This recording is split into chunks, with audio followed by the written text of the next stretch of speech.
Hi. ಅವ್ವ ಅವ್ವದಾಳ. ನಮಸ್ತೆ ರೀ. ಒಂದು ಕಾಯಿ ಬೇಕಾಗಿತ್ತು ರೀ. ಅಲ್ಲೇ ಒಂದು ಕಾಯಿ ತಗೊಂಡಿರಲ್ಲ. ಅಂದ್ರೆ ಹನುಮಪ್ಪಗೆ ಜೋಡ್ಗಾಯಿ ಹೊಡ್ಸಿದೆ ಅಂದ್ರೆ ವರ್ಷ ತುಂಬದ್ರಾಗ ಮಕ್ಳು ಹಾಕೋವಂತ ನಮ್ಮ ಅವ್ವ ಒಂದಾಳ್ರಿ ಅದಕ್ಕೆ. ಹೌದಾ? ನಿಮಗಿನ್ನೂ ಮದುವೆನೇ ಆಗಿಲ್ಲ? ಮಕ್ಕಳಾದ್ಮೇಲೆ ಹಾಕವ್ರಿ. ಐತಿ ತಡಿ ಮಗ್ನ ನಿನಗೆ. ಮಕ್ಕಳು ಆದ್ಮೇಲೆ ಹಾಕೋ. ಮಕ್ಕಳು ಆದ್ಮೇಲೆ 50 ರೂಪಾಯಿ ಹಾಕಚ್ಚಿ. ಹೌದ್ರಿ, ತಗೋರಿ. ಮಕ್ಕಳು ಆದ್ಮೇಲೆ ನೋಡ್ಕೊಂತೀನಿ ಮಗನ. ನೋಡಿ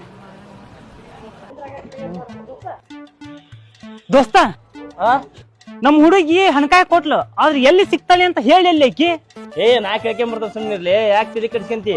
ಈ ಅವತಾರದಾಗ ಡ್ರೆಸ್ ಚೇಂಜ್ ಮಾಡ್ಕೊಂಡು ಹೋಗ್ತಾನೆ ಮಗನ. ಹೋಗಿ ಕೇಳ್ಕೊಂಬ ಹಂಗಾರ. ಮಕ್ಕಳು ಬೇಕಾಗಿತ್ರಿ. ಜೋಡ್ಗ ಹೊಡ್ಸಿದ್ರ ಮಕ್ಕಳ ಹಾಕವಂತಲ್ರಿ ಹನುಮಪ್ಪಗ. ಮತ್ ಹಂಗ ಹೇಳ. ಮತ್ತ ಕೊಡ್ರಿ 2 ಕಾಯಿ. ಅದ ನಿಮ್ ಲವರ್ಗ ಎಲ್ಲಿಗೆ ಬರ್ತಾನೆ ಅಂತ ಅಂದಿದ್ರಂತ, ಎಲ್ಲಿ ಅನ್ನೋದ ಹೇಳಿಲ್ಲ ಅಂತ. ನಮ್ಮ ಅಪ್ಪ ಅದಾನ. ಅವ ಏನ್ ಮಾಡ್ತಾನ ಇರ್ಲಿ ಅವ. ನಮ್ಮ ಅಪ್ಪ ಅದಾನ.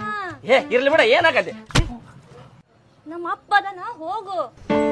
ಆ ಕಾಯ್ದು ರೊಕ್ಕ ಕೊಡಂಗಿಲ್ಲ ನಾನು. ಕೊಡ್ಲೆ ಹನುಮಪ್ಪಗ ಅದೇ ಕಾಯಿ ಹೊಡ್ಸಿದ್ರೆ ಬಿಟ್ಟು